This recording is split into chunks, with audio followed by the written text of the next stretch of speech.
Good morning. अभी vector का जो है 3 वीडियो अपलोड हो चुका है, जिसमें आप लोग एडिशन ऑफ वेक्टर तक जो है आराम से समझ गए होइएगा, अगर 2-4 बार वीडियो को देखे होइएगा। और नहीं समझे हैं तो उसको अगेन देखिए, कोई कंफ्यूजन होता है तो उसको कमेंट कीजिए, तो उसका जरूर सॉल्यूशन मिल जाएगा।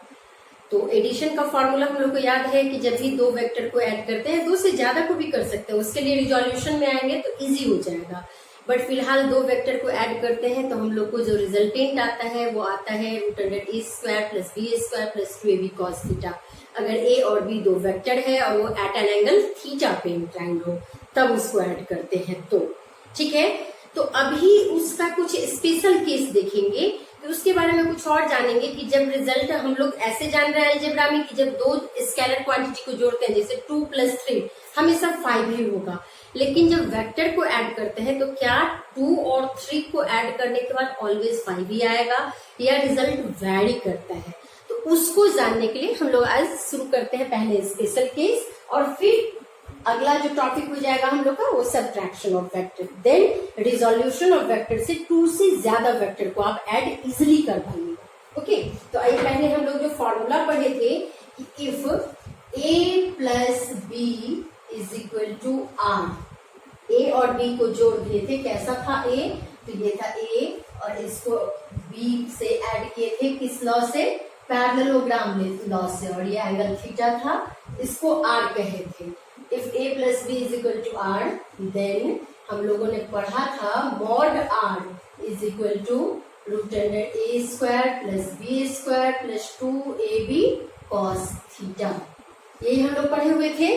And for direction tan alpha is equal to b sin theta upon a plus b cos theta, जहां अल्फा क्या था? ये एंगल था। ओके, इतना तक हम जान रहे हैं। अब आते हैं स्पेशल केस में। स्पेशल केस, केस 1 में आइए।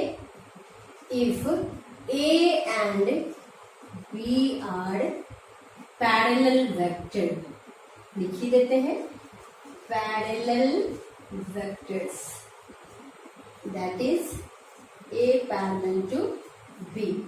ठीक है, कैसा हो जाएगा कंडीशन? ये a है, ये सपोज b है, और ये दूसरे तरीके से भी हो सकता है, a पे ही ये a है और यहाँ तक इनिशियल पॉइंट यही है, सपोज ये b है, बड़ा छोटा कुछ भी हो सकता है। Then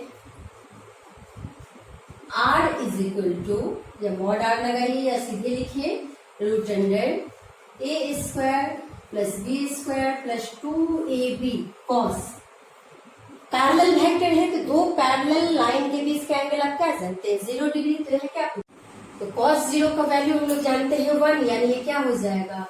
a² plus b² plus 2ab into 1।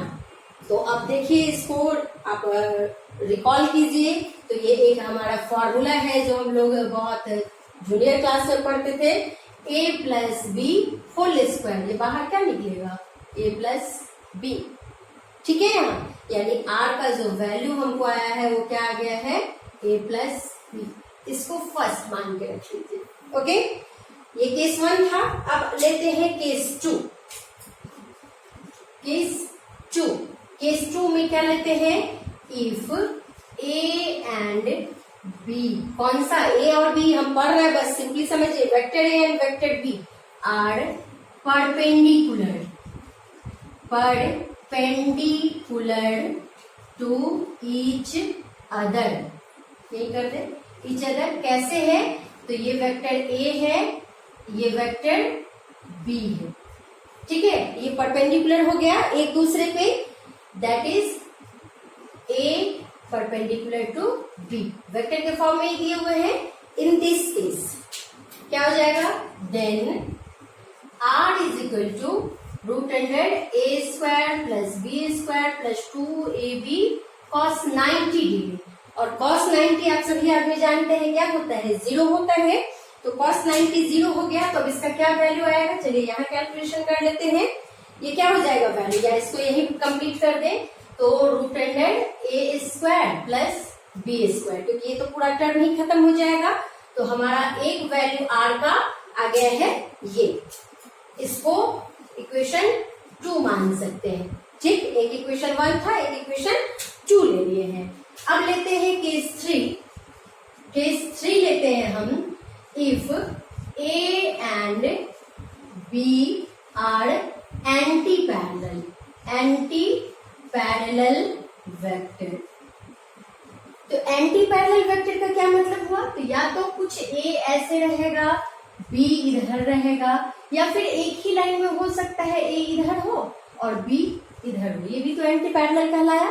ठीक है, अभी हम डायरेक्शन की बात नहीं कर रहे, पहले मैग्नीट्यूड पे आपको समझाते, फिर डायरेक्शन तो क्वेश्चन में भी निकलेगा और यहाँ भी चाहेंगे तो हम डायरेक्शन निकाल सकते हैं। Okay, in this case then R is equal to यहाँ क्या हो जाएगा, root under A square plus B square plus 2ab cos 180, यानी root under A square plus B square plus 2ab into -1।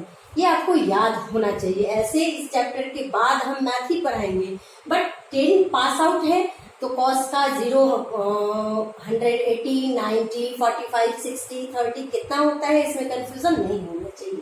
Okay, तो यहाँ क्या वैल्यू हम लोग को आ रहे हैं, तो गौर कीजिएगा, एकदम आप जो जान रहे फॉर्मूला वही आ चुका है, -2ab। तो हम लोग एकदम जूनियर क्लास में पढ़ा करते थे, root under a minus B का होल स्क्वायर। जरूरी नहीं है a minus B minus A भी आ सकता है, नहीं तो बाहर क्या निकलेगा, a माइनस बी और b माइनस ए।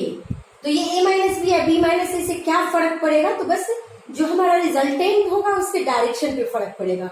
तो फिलहाल आप इसी को लेके चलिए। तो यहाँ r का वैल्यू क्या आ गया है, a माइनस बी, क्या डायरेक्शन पे फर्क पड़ेगा तो हम ये आगे बताते हैं।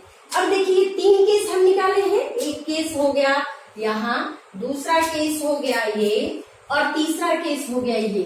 इस 3 में बड़ा छोटा और कैसे वैल्यू आता है, अभी तुरंत पता है कि अलजेब्रा में 2 + 3 5 ही होता है, क्या वेक्टर में भी 2 + 3 5 ही होगा, या उसका अगर 5 नहीं होगा तो क्या क्या वैल्यू होगा, इसको मुझे जानना है।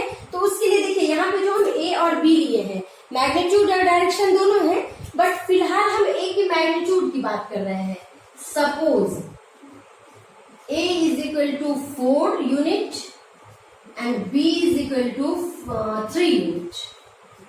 अगर हम ये लेते हैं तो हम पहले देखते हैं केस 1, ठीक है, यही लिख देते हैं, केस 2 और केस 3, 3 केस हमारे पास आया है। केस 1 में r का जो वैल्यू आएगा, गौर कीजिए, क्या था, a plus B, that means 4 + 3, कितना आएगा r का वैल्यू, 7 यूनिट। ओके, बट आ जाइए case 2, r is equal to root under a square plus B square.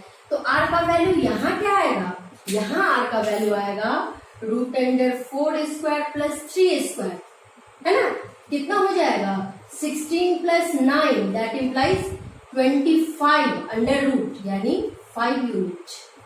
नहीं, अब आए केस 3 में, तो केस 3 के लिए r का वैल्यू मुझे बताइए, क्या था case 3, r is equal to a minus B, यानी 4 - 3, यहाँ क्या आएगा, 1 यूनिट। आएगा या नहीं आएगा, गौर कीजिए, केस 1 a प्लस बी, तो 4 में जोड़ दिए हैं 3, आ गया 7। केस 2 का हमारा ये फॉर्मूला था, तो आ गया 5, और केस 3 का ये फॉर्मूला तो आ गया 1 यूनिट। नहीं, यानी वेक्टर का मैग्नीट्यूड को फिक्स रखे हैं, सिर्फ डायरेक्शन चेंज किए ऐड करने के समय। क्या डायरेक्शन चेंज किए, तो एक बार मान लिए कि ये दोनों वेक्टर पैरेलल था तो 7 यूनिट आ रहा है, जब एंटी पैरेलल था तो 1 यूनिट आ रहा है सम, और जब परपेंडिकुलर था तो 5 यूनिट आ रहा है। सेम हुए दोनों वेक्टर, कभी 60 डिग्री पे होगा, कभी 30 डिग्री पे होगा, कभी 45 डिग्री पे होगा, कभी 135 डिग्री पे होगा। तो हर अलग अलग एंगल के लिए इस r का मैग्नीट्यूड चेंज होगा, और जो हमने tan अल्फा निकाला था उसका भी वैल्यू चेंज होता चला जाएगा। तो आज हमने tan अल्फा का डिस्कशन ही नहीं किया है, ठीक है, लेकिन इस पूरे को जब आप गौर कीजिएगा तो आपको एक बात फाइनल मिलेगा कि ये जो हमारा वैल्यू आया है r का, ये मैक्सिमम वैल्यू है, और ये जो हमारा वैल्यू आया है r का, ये मिनिमम वैल्यू है। क्योंकि वैसे भी जाने तो cos का मैक्सिमम वैल्यू होता है +1 at 0 डिग्री, और मिनिमम वैल्यू होता है -1 at 180 डिग्री। और जितना भी सम आएगा वो इस दोनों के बीच में ही रहेगा। इससे बड़ा नहीं हो सकता है दो वेक्टर का सम और इससे छोटा नहीं हो सकता है दो वेक्टर का सम।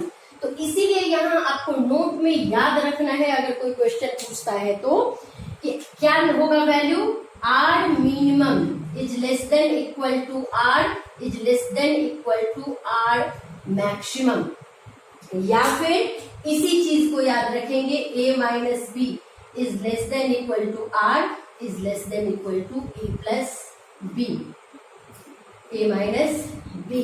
ये वैल्यू आपको याद रखना है। दो वेक्टर को ऐड करेंगे तो दो वेक्टर के एडिशन का जो सम है वो a प्लस बी से बड़ा नहीं आ सकता है और a माइनस बी से छोटा नहीं आ सकता है। ठीक है, आज यहीं तक रखते हैं। Thank you.